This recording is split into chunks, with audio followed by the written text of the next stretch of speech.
Hello, friends, and welcome back to the Strong Stoic podcast. I am your host, Brandon Tumblin. Before I introduce my guest, this podcast is part of the Walled Garden Podcast Network, which is a curation of podcasts of similar tone, of similar quality, of similar deep thought. If you haven't heard of us yet, which I'm sure you have, unless this is your first time listening to the Strong Stoic, the Walled Garden, it's a philosophical community. Go join there. We're still up and getting things up and running. It is a process. It's a work in progress. However, it's something I'm very excited for, and the people getting involved there are just tremendous individuals. Please consider checking out thewallgarden.com. Get involved in the meetups every Thursday at 3 p.m. PST. Would love to see you there. Also consider checking out my Patreon, which you can find at Brandon Tumblin there. Would love any support at all. It's not expected, but it is appreciated. Check out my Telegram as well to get involved into the group chat on this podcast episodes. Join your fellow strong Stoics to discuss everyday topics. And finally, you can find my articles at the Stoic Gym and on Medium. Today I have the privilege of speaking with Sharon Lebell. Sharon is a best-selling author, a speaker, composer, and performing musician. She wrote The Art of Living, the classical manual on virtue, happiness, and effectiveness, which is a book that I can't recommend enough. She's also, like me, a founding member of the Walled Garden, and it's an absolute honor to be able to work with her. Sharon is one of the kindest and most compassionate individuals I've ever met, and I don't say that lightly. And so I invited her on to talk about something that all humans inherently struggle with: loneliness. Loneliness as philosophers and as human beings. We discuss how philosophy over time can be an antidote to loneliness. No more spoilers, dear friends. So without further ado, please welcome Sharon Lebell.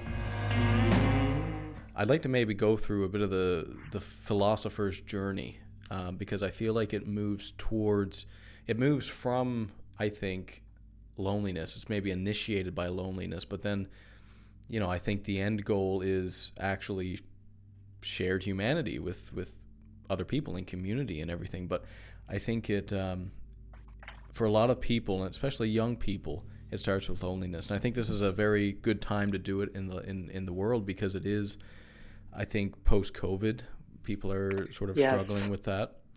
And even though we're hyper-connected on social media, we're lacking real deep connection in between each other. So maybe very timely, I started this little book, which is a summary of Nietzsche's philosophy on truth. And it's just on truth and untruth. But because I know I mentioned to you about talking about loneliness on the podcast, and this quote just kind of came up, and the context is, it's the beginning of the Philosopher's Road. And so I'd like to maybe just start with that, and then I'd love to get you talking about this a little bit. So just indulge me for 1 second here. The boldest knights among those addicted to glory, those who believe they will find their coat of arms hanging on a constellation, must be sought among the philosophers. They address their efforts not to a public, to the agitation of the masses and the cheering applause of their contemporaries. It is in their nature to travel the road alone. And again, I'll read the other bit later, but the context is the early philosopher's journey. So what do you think about that, loneliness as a philosopher? Oh, yes. That is the starting point. Often loneliness is experienced as just that sense of being a square peg trying to fit in a round hole. I mean, loneliness and alienation, they're kind of cognates, right? But we have to start with ourselves. And we start with the stuff of our lives, right? And so you spoke of the philosopher's journey.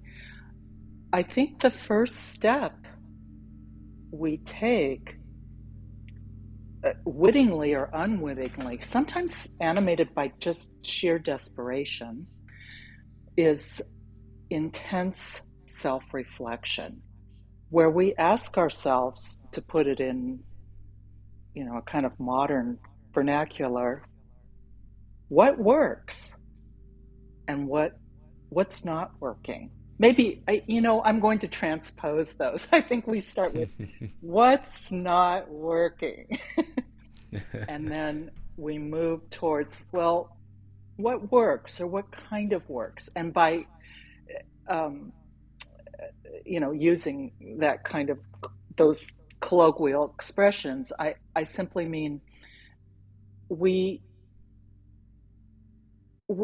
we investigate what makes life worthwhile, or how can we move from some kind of trivial or superficial version of ourselves into something truer, something that has dignity to it. So you mentioned to move towards something that's more maybe authentic to you, who you are as an individual. Now I'm curious, because it seems to me that people either are trying to be something they're not, and when you do that, you appear to not be lonely, but deeply you really are lonely. That's what you're talking about, I think, in terms of being superficial. And then you have, on the other end, you have some people who try and be really genuine, and when you first start being genuine, you might lose all of your friends because you had that superficial past, right? Right. so so then you go from You lonely can have an empty to lonely. dance card. Right. So Right. I don't. So what do you think about that transition? I think so many people experience that when they're young. As a teenager, you kind of put on this facade of who you are, but over time you try and take the masks off, right? Yes. One by one by one by one. Well, I, I mean, in many ways, Brandon, I think what you're saying points to one of the most significant crises of our time, which is that uh, it, our connections with other people, especially because our minds are so conditioned now by the technologies that we have to interact with, we were being moved in, conditioned into the habit of uh, kind of living an inch deep and a mile wide. And so this applies to our connections to others, right? We, oh, I have so many friends. Oh, I have so many contacts. Um, I think that's a mistake we make, because I think one of the things that we learn, not as an inert principle, but as a real experience along the philosopher's journey, is that we really have to be discerning about whom we give our attention to, our hearts, our time. And that ends up, if you're really being honest about it, just a handful of people. It's we move towards fewer people. Um, uh, I'll leave it at that. Hmm. I would definitely agree with that. It seems like we're more concerned about having 10,000 followers on Instagram than three good friends, or two good friends, or even one good friend. I Right. I, I think I definitely see that, and it's sort of a weird question, because you do have to be careful who you spend your time with, in terms of who you are who you want to deeply spend time with, because what ends up happening is, and Carol Jung pointed this out, is no matter, for you to have a positive effect on someone else, which I think you do with people you love and care about, you have to be willing to change yourself. And so when you choose to engage in a spiritual path, maybe you're holding hands on the journey kind of thing, you know, you do have to be careful who you choose, because you're going to be affected by them. And it's not to say that you can't mentor people that are maybe going through a really difficult time, but you have to be selective in terms of who you're, as you said, kind of give your heart to, right? Yes. What you're saying brings to mind um, Aristotle's notion of phil- a true philosophical friend, who is maybe not someone that you go out and have ice cream with, though you might, but you want people in your life who are going to summon that better part of yourself that you want to amplify, that you want to grow into. And that's a different kind of friendship than someone who's giving you a thumbs up on Facebook. So what other inputs would you say that, you know, you need to consider when you're choosing these people? So you know, you mentioned someone that you might want to be like, which I would say someone that you respect, that you have a genuine appreciation and admiration for. But like, are there any other inputs to that equation when you're selecting these kind of close friends? Well, in, in some ways, it reminds me of was it Louis Armstrong who said, "I can't tell you what jazz is, but you know it when you Hmm. know it," kind of Ah, thing. yeah, yeah. um, um, I I mean, Hmm. you definitely want to choose people who have uh, a demonstrable track record of good character. I mean, they don't have to show you their character resume. you know, here's my CV. You know, I walked an old lady across the street yesterday. But but but people's lives leave very clear clues, I think, about who Hmm. who they are. And I think when we become awake to want, wanting to develop virtue in ourselves, in some ways, we almost unconsciously broadcast that to others because, um, I mean, sometimes that can present as Hmm. seriousness, and not everybody's attracted to that. Oh, you're telling me. As one of the more serious people I know. uh, yeah, that's hilarious. Um, Yeah. but yeah, when you find those true friends, I know what you're saying. It's almost like there's something there that you kind of just know, and it takes a bit of time to get to know them. I would say that one of the things I've found, just from a day to day perspective, these people that I tend to cling on to, is I'm excited to tell them good news, because I know they're not going to get jealous. I know they're not going to change the subject because they feel threatened by their own success. And I can also tell them bad news, and they're not going to feel good about my misfortunes.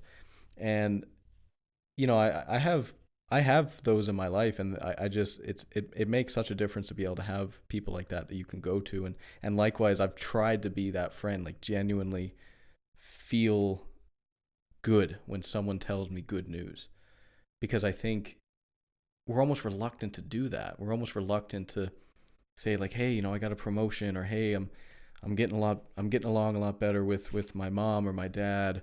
And it's just like, these are beautiful things in life, but there still seems to be some hesitation sometimes for people to want to hear that or want to share that with people. I think that is a terrific rule of thumb. It's Mm. clear, You can start applying it right now. And in fact, if it's okay, I'll give you full credit, but I'd like to keep that one in my pocket.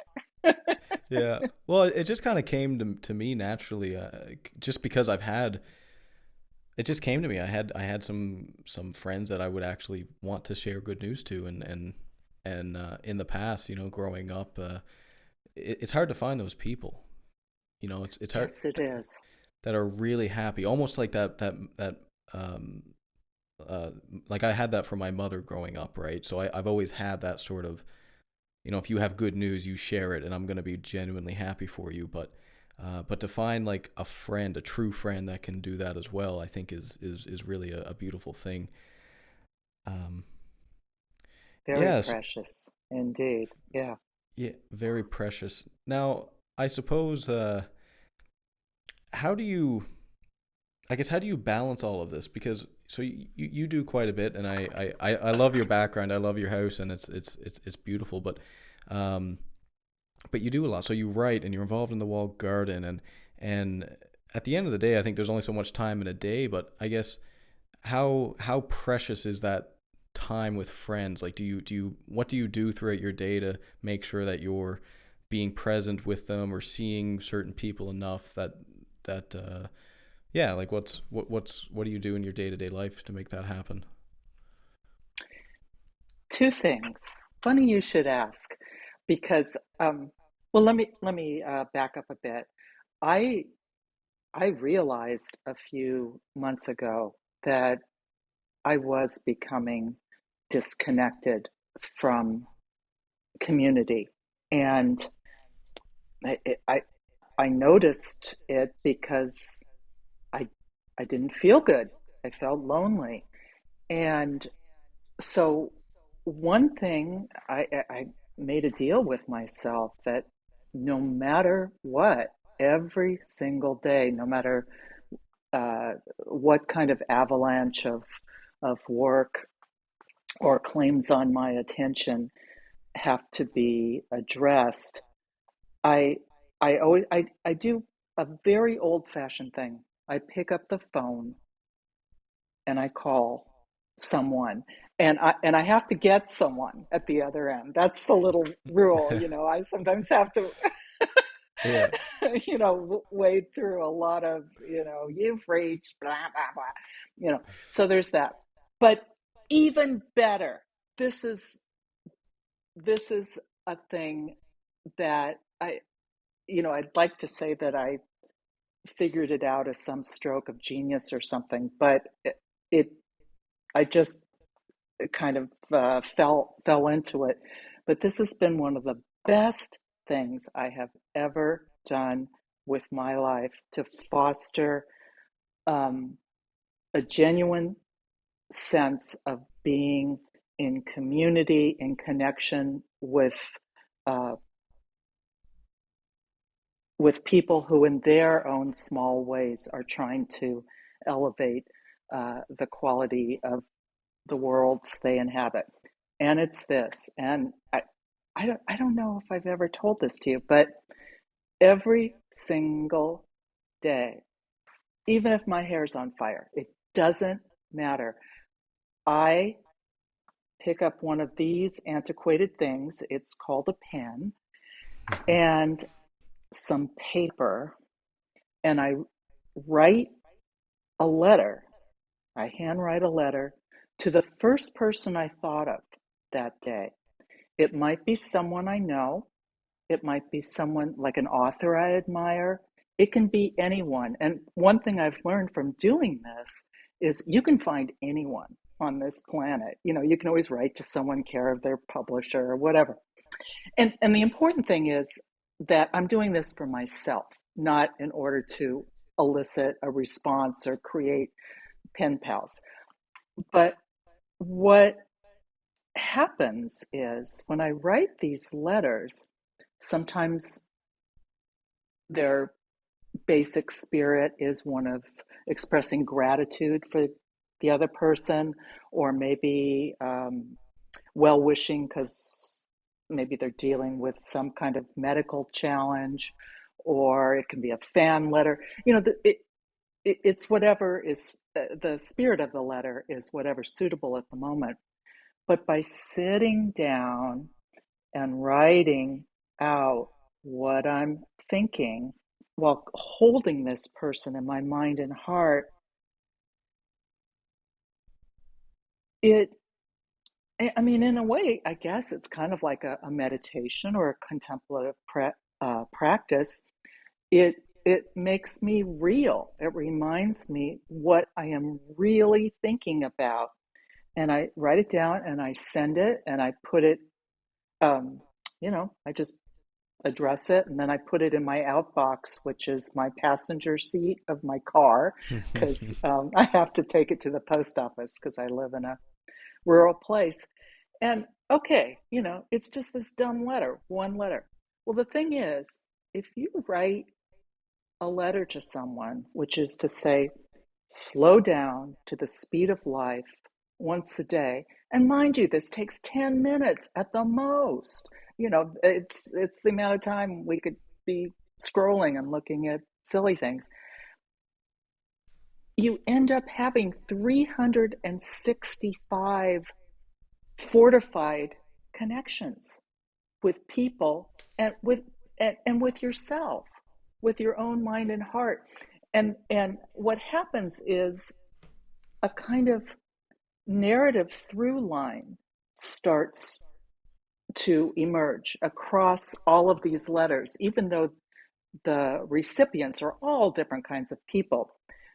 But what you find in doing this is yourself. And not that that's the object of it, but it's a really good fringe benefit. Anyway, I'm tossing that to whoever wants to try it, but it's a wonderful, wonderful thing to do. And another little bonus is people who, again, I do this for myself. This is between me and God or the big enchilada or whatever. But when people receive a letter where someone's really paying attention and not just, writing like how Google finishes your sentences for you or something, they'll say, this made my day, this made my week, this made my whatever, because they feel seen and they feel like among all their 850 Facebook friends, someone actually noticed them and reminded them that their life counts and that they can embrace it more fully themselves. Anyway, I'm sorry, I don't want to sound like, crazed out evangelical about this, but it's just been, it's such a simple thing and it's great. Enough said. As you can No, tell, no, that's yeah. lovely. No, it's a lovely, lovely practice. I think I heard you mention that on Simon's podcast, where you guested. That's the Walled Gardens podcast there. But yeah, it's such a beautiful practice, and there's something real about that. I mean, I personally enjoy writing, and I mean, I don't even mean like what it does psychologically. I mean like physically writing. It just feels so real to me, Right, right? right. Uh, and I try to. It's funny you say about these things being a benefit to you and hopefully to someone else, because that's actually what I do with my podcast. Is I sort of journal, and that journal is really the podcast episodes, and most of that's done online now. But I still try, and I still have my journal, my physical journal that I like to write in if it's something that's maybe a bit too personal, and it's just nice to write. It's just nice to write. I'm still not too young to the point where I did receive written letters from my father as a child. So, Oh. and he had these big sausage fingers because he was a fisherman, right? So he had so it was a bit more difficult for him to write. Let's just say that. But yeah, he used to send these handwritten letters, and at the time you're a kid, I didn't really appreciate it that much. But looking back, I mean, it's such a beautiful thing to. I mean, now you can text someone something nice, but to write something on a piece of paper and to fold it up and to put it in an envelope and to buy a stamp and to put a seal on it and to sign your name and to drive it to the post office in your passenger seat. You know, there's work here, and the fact that it takes a bit longer to receive it is not a bad thing. Like we like Right. to have everything Right. right now, right? But Yes. if you're writing letters back and forth to someone, you know it's probably going to be a week at least to get the next letter. And that's not a bad thing. It's a good thing. It's It's a good thing. Yeah, yeah. you get it. It's a Yeah. good thing. I love it. So I'm curious, do you get letters back often? But, yes, I do. And um, th these correspondences become the seeds of fruitful friendships. Now, I will say that I still hold to a rule that I only write one letter a day, even if I've received a bunch of letters, because I never want this to be seen as burdensome Mm. or as I oh, I've got to write Susan back because it shouldn't be like that. But I do get letters back from time to time, and sometimes I return them, and sometimes I don't. Yeah, that's awesome. Well, if you're sending out Yeah, one a day, I can imagine that if you get 1% back, that's what well, that's like a letter a week or so, something like that. So once every 10 days. So that's that's enough to receive as well. Yeah, yeah. what a really beautiful practice, though. I like that. Uh, so you make an effort every day to write these letters to people. How do you incorporate, or what do you think about addressing loneliness face to face as opposed to telephone, or as opposed to a letter? Like, where does that kind of fit into your lifestyle? Right. Well, I personally, I've been blessed with a handful of friends who we take care of each other. We've actually kind of set up uh, a sort of formalized friendship group where we're just a motley group of friends, different professions, different kinds of personalities. There's maybe 12 of us, and we have an agreement that we meet once a month and we do something. We take a hike, or we uh, go on a ferry cruise together, or we play poker, or whatever it is. But what has developed from this over time is that when one of us is, say, sick or needs something, we all get together and uh, we do what's necessary. We become the casserole people, or we become. Mm. It's kind of, I guess you'd see it as sort of elective extended family or something Mm. like that. And it's it does have echoes of what organized religion does so well, which is you know communities taking care of one another. I do think our philosophical communities could learn from what uh, organized religion does well in that regard. Kind of we can kind of skim off all the fairy tales or things Mm. that you don't want to, that maybe don't work for you. Maybe they do, but the important thing of just deciding these are my people and we're taking care of each other, and when it's time to bury one another, we'll we'll bury them. And when it's Mm. time to dance at their weddings, we'll dance at their weddings. And when it's time to come to their bedside because they're getting chemotherapy, we'll be there. It's Mm. nice. And Yeah, sometimes we just read to each other just for mm, fun. That's fun.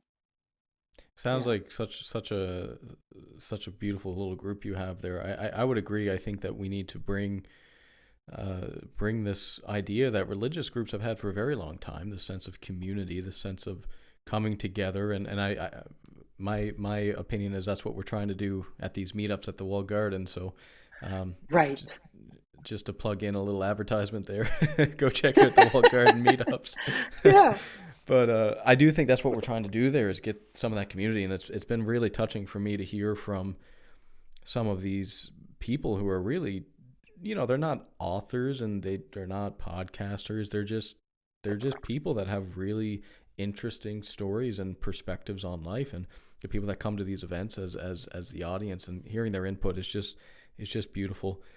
Uh, I'd like to ask maybe so. I think it was Marcus Aurelius. This is an idea that goes through a lot of different philosophies, but I think Marcus Aurelius said something like, or maybe it was Seneca. He said one of these said something like, "The man who can sit alone and be at peace, that is the person who he doesn't have a troubled mind or he's at peace." It was something like that. So, how do you think philosophy, and you can choose Stoicism or Christianity, however you want to maybe best address this? What do you think are like the fundamental reason why, or do you think philosophy moves you away from loneliness over time?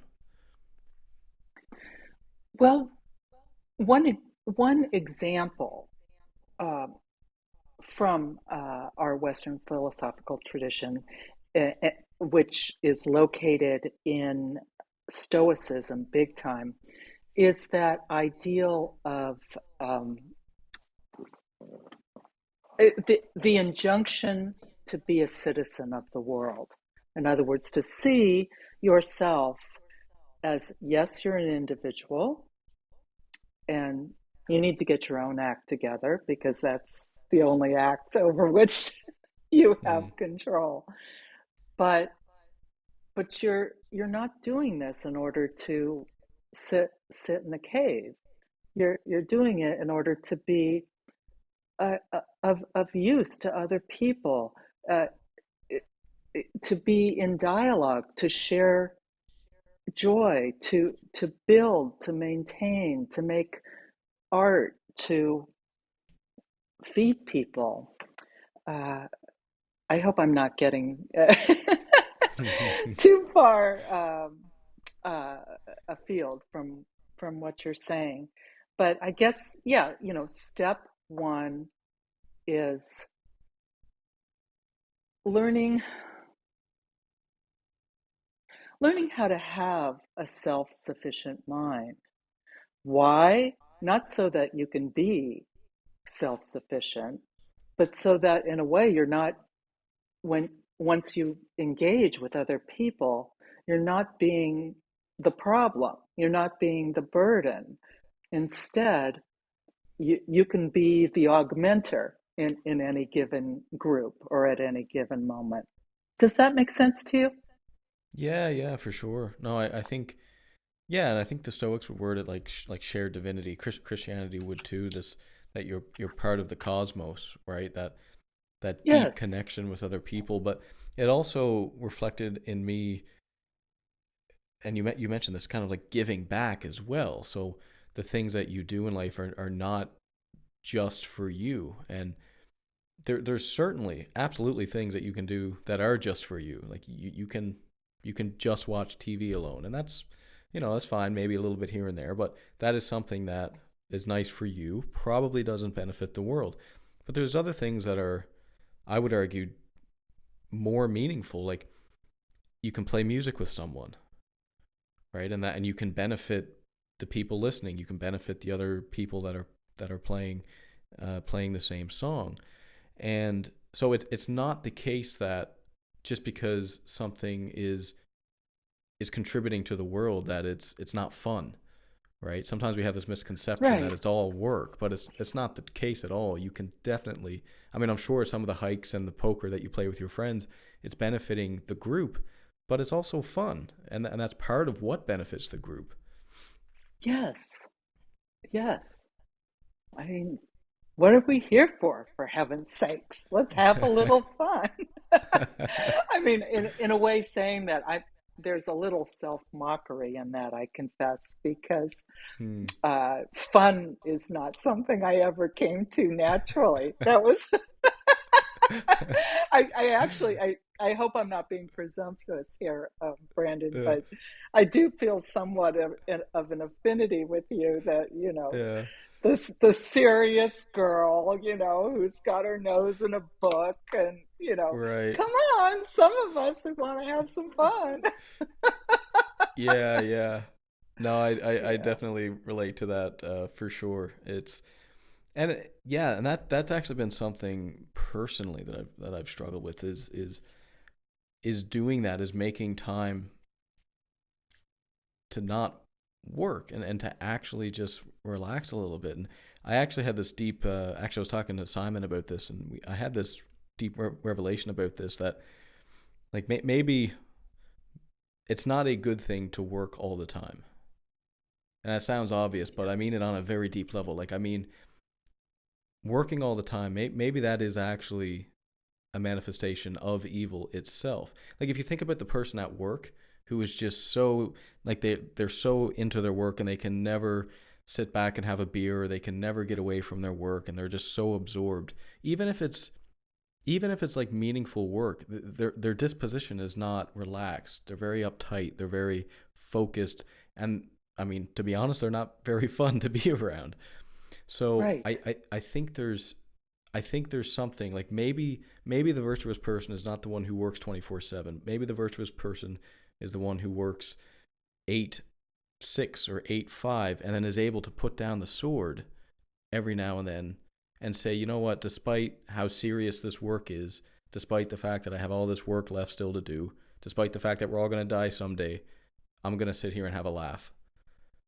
I don't know. What do Yes. what do you think of that? I I think it's so important. And again, I didn't think that I would be giving shouts out to traditional religion today, but uh, the Judeo-Christian notion of the Sabbath, I actually think, in principle, is pure genius, because not only is it saying we need we need to alternate work rest, but when you rest, or to put it in kind of the language, a colloquial expression of this religious idea, you're able to step back and have the wider view and actually behold the immensity of creation, which is to say, when we work and we work and we work and we work, that becomes a hermetically sealed cognitive universe. It doesn't admit um, new ideas or new attitudes. Sometimes, like you say, you got to drop the sword. You just got to drop it all, and Mm-hmm. then not only does it allow you to renew and replenish, but it it lets in new lines of thought, new approaches, and I think that's very important. I mean, I know I feel that's important to me as a musician. If if I were just to play my instrument all the time, I might become technically better at it, but nothing new would come out of it. It would just, I would be like a robot. Yeah. Yeah, I can definitely relate to that. I learned this lesson through strength training, actually, which is kind of crazy, but I was training, I was in the gym for 6 days a week, and just all the stuff that's going on right now. A couple months ago I decided, okay, 4 days a week. I'll just do 4 days a week.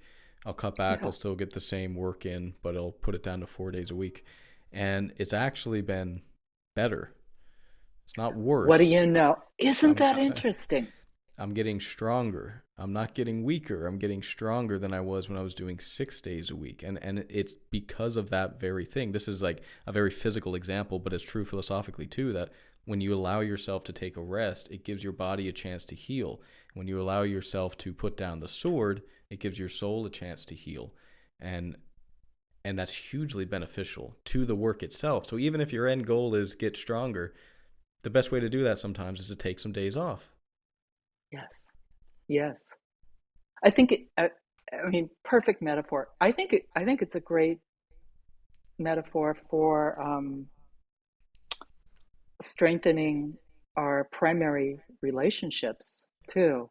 I think of I've been married a long time, and my husband and I have a kind of code phrase, which is drift and return, by which we mean that sometimes we're really intensely together, and then we deliberately we'll have swaths of time where we go off and we're doing different things, and it when we come back together, we're stronger and more interesting for for to ourselves Mm. and to one another.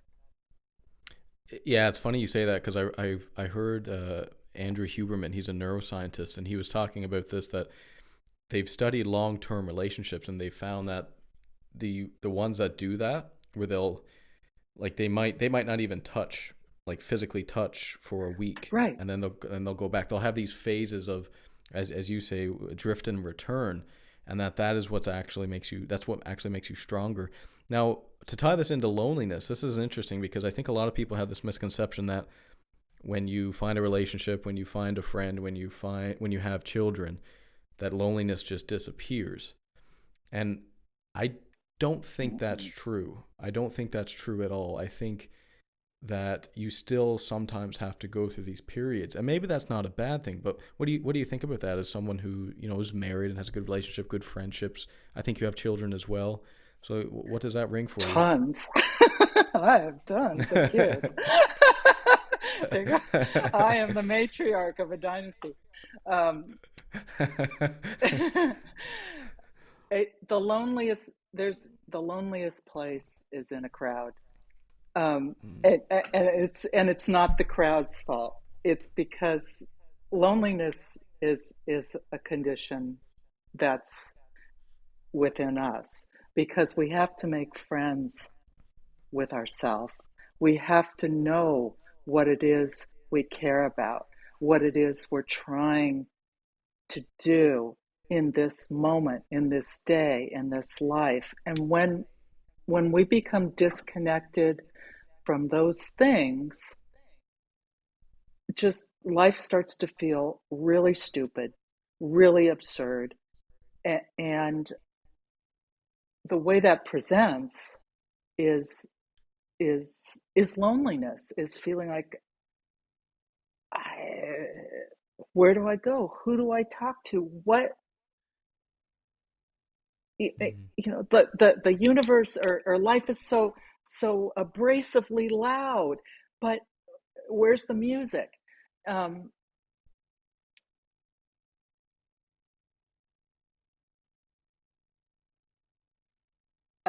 I, I guess I would just repeat that for emphasis, that loneliness eases off when we make friends with ourselves. I think when we stop running mm.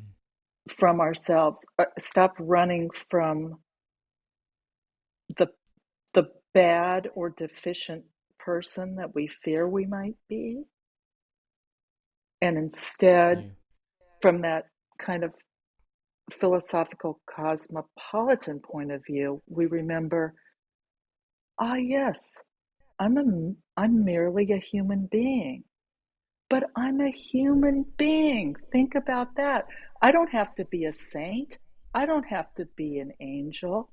All I have to do is caretake this moment, and make choices about, am I going to hug somebody, or am I going to start an argument? Am I Mm. Yeah, absolutely. I mean, no, that was really beautiful. I got to repeat that quote. The loneliest place is in a crowd. It really reflected on me what Robin Williams said, and unfortunately he committed suicide. But he had this idea that the worst thing in life, he said he used to think that the worst thing in life was to be alone, but that's not true. He said the worst thing in life is to be around people that make you feel alone. And I mean, Right. that's just, it hits me so hard because it's so true. Like if you've ever, and I'm sure most people have experienced this, where you try to become of a new friend group, or you're with someone new or something like that, and they're just not your kind of people. And that feeling, that feels infinitely worse than being alone in your house, wondering if you Oh, have yes. friends or not. Like it's much worse. It's a much darker place to go to, and this circles back to what you said. Choose your friends wisely. Yeah. Because we need to be received as we are. We need to be seen. We don't need a bunch of praise heaped on us. We just need, when we're with other people, for them to be tacitly saying, unspoken, they're not speaking, but they're saying, yes, Brandon, I see you in all your Brandonness. And I'm so Mm. glad you're here. Yeah. Yeah, yeah, for sure. I think you need that full self acceptance, and I think I think a lot of people probably get this as a child from their mother, probably from their father too. But I think there's something extra special about that motherly full acceptance. Uh, that sort of like I know you're deeply flawed. I'm sure you are because you come from me, right? But Right. I'm going to love you unconditionally anyway. And I do think you really need that. I think you're right. We need to be received by someone, and my theory is that nature has designed that person to be your mother, so that you always have someone that can do that for you. It doesn't always work out like that, unfortunately, and things change as your life progresses. But it does seem to be fundamentally important to be received, but as you said, also to be seen genuinely for your light and also your darkness, and to be accepted Yes, in full also your knowledge of both. darkness. Right. Right. Then we can feel safe enough to bring our shoulders down from our ears and, in a way, be the best we can be because we're not worried that we're going to spook someone out. Yeah. No, exactly. When I think about some of the philosophers though that we respect deeply in history, and Dostoevsky talked about this a lot, this deep intelligence and this deep heart, this intelligence and a deep heart that causes a lot of sorrow for a lot of people, right? And then Socrates, I think it was Socrates who said something like, um, everyone should get married, because if it's a good marriage, it's a good marriage. But if it's a bad marriage, you just become a philosopher. I think it was Socrates, but It's very wise. Whoever it's from, they knew their stuff. very, very wise indeed. Yeah. and but it is still kind of disheartening though. Not disheartening. It's just it seems like a burden for me to think back on some of these people that have influenced us in so many ways. People like Marcus Aurelius and Epictetus, and again Socrates and Dostoevsky and Nietzsche. Nietzsche probably the biggest example of this. Like my experience reading him is he was deeply lonely. He was Yeah, deeply lonely, and yeah. but here we are reading about him, and it's a hard thing to think about, because it's like, sometimes is it the case that for you to be, like a someone that has a big impact on other people, sometimes you have to suffer because of that. That's the whole idea of Christ, right? For you to save the world, you have to bear the suffering of the world. Yeah. Um, yeah. What do you Or think? at least not dodge it. But Mm, but no, it's yeah. it's just it's always going to be part of life. Yeah. Yeah.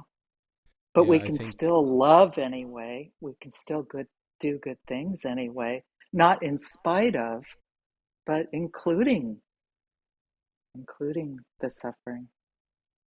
Yeah. Yeah. And I think with that too comes with accepting other people as they are. We've spoken quite a bit about maybe not being accepted by a group or not feeling a little isolated, but I think a lot of us are equally as guilty of meeting someone that might be a little weird to us. Maybe they're a Yeah. gamer, maybe they're really into tattoos, maybe they're just a bit dorky. Like whatever it is that for us in our individual personality, they seem a bit weird. I mean, I still try and understand, or I try and remind myself that, well, yeah, I was that. I'm that person to a lot of people. I'm the weird guy to a lot of people, Exactly. right? Exactly. Yeah. Yeah. Um, so, Yeah. and it can be hard sometimes at the moment, but it's good to remind yourself to try and be welcoming to these people and always take a step back, even if someone might give you a little, like, oh, this guy's a little weird. It's like, yeah, but you're a little weird too. So, Right. Right. Take a look in the mirrors. Yeah. Yeah. I do like that absolutely. idea. I'm really just restating slightly in different words what you just said, but I guess you said be welcoming towards people, even those with whom you don't have immediate rapport. Um, it really does seem to be a good practice to just assume that in some sense the person you're talking to is going to be a friend. I mean, not that we're saying you want to bring home everybody, because we already established earlier in this Yeah. conversation that we don't want to spread our attention so thin that we lose ourselves. But it does seem that when we encounter people with the expectation that they are good and well intended and interesting, that tends to call forth that. Not always. I mean, there really are real thieves and psychopaths in the world. Mm. That was very disappointing for me to learn as an innocent young woman. I thought that, oh, deep down everyone's good. No, they're not. There are Yeah. just some real bad actors out there, but they're just a fraction of a fraction of a fraction. I think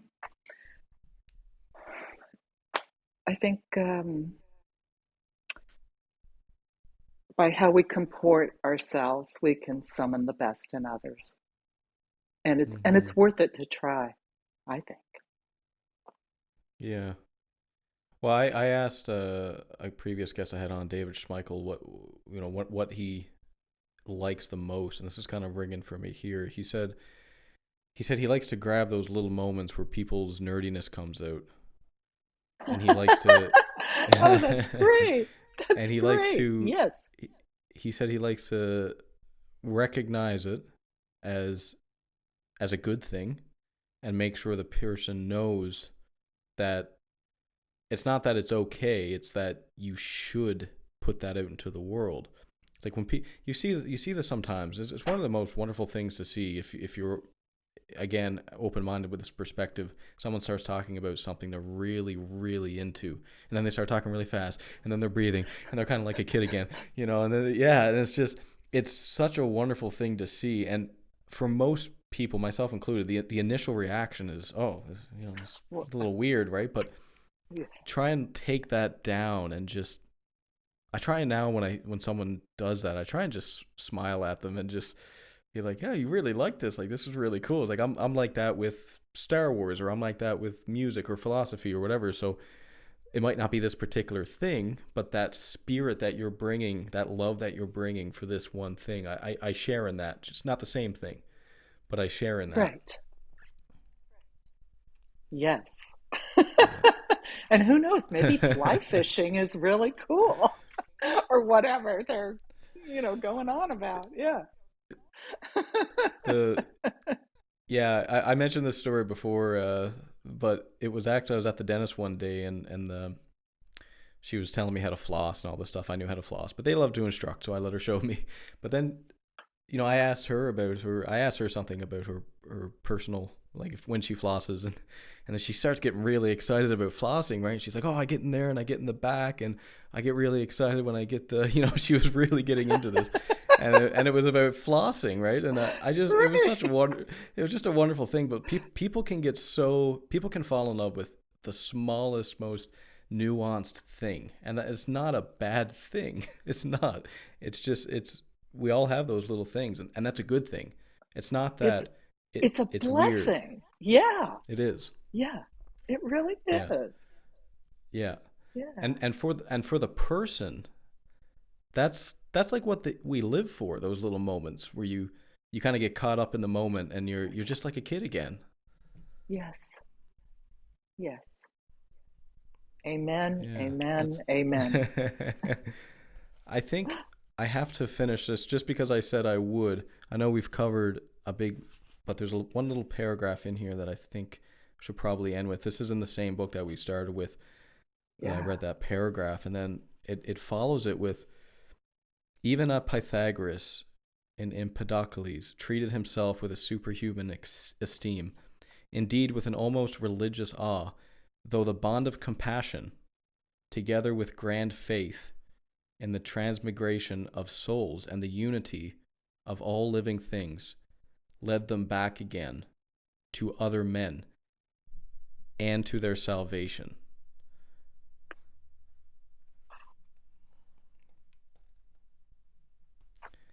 And that, I know not everyone likes Nietzsche, but sometimes he puts things in such a way.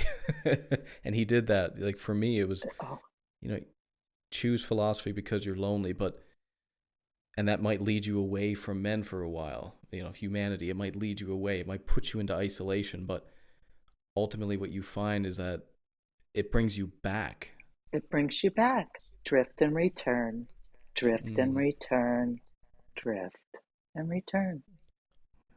yeah. Oh, what fun this has been to talk to you.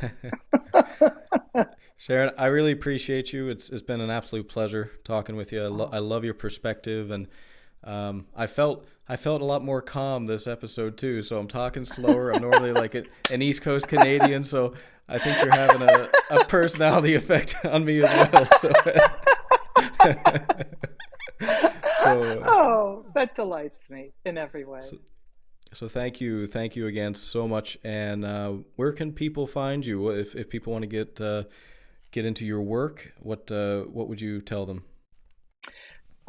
They can find me at SharonLebell.com. That's Sharon, SharonLebell.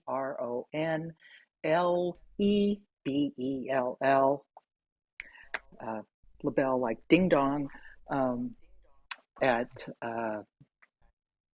Yeah, and then they can also get my book, The Art of Living, which is a modern interpretation of the teachings of the Stoic sage Epictetus. Yeah, and I would say that I've read that book. It's a beautiful book. It was really reassuring. I know I mentioned this the first time we spoke, but it was reassuring to me because I've thought a lot about these Stoic ideas in modern terms, trying to understand it in modern terms, and I was pretty well aligned with what you used in some of these terms. You use some of these modern ways of explaining things in the same way that I came to. So it gave me a bit of confidence that maybe I was thinking about some of these ancient principles in the correct manner. So definitely recommend that book. It's a great read for sure. Thanks, Uh, Brandon. Thanks again so much, and until next time, I'm sure it won't be the last. Great. It's been really uh, a privilege and a pleasure. Pleasure is all mine. Until next time. Bye everyone.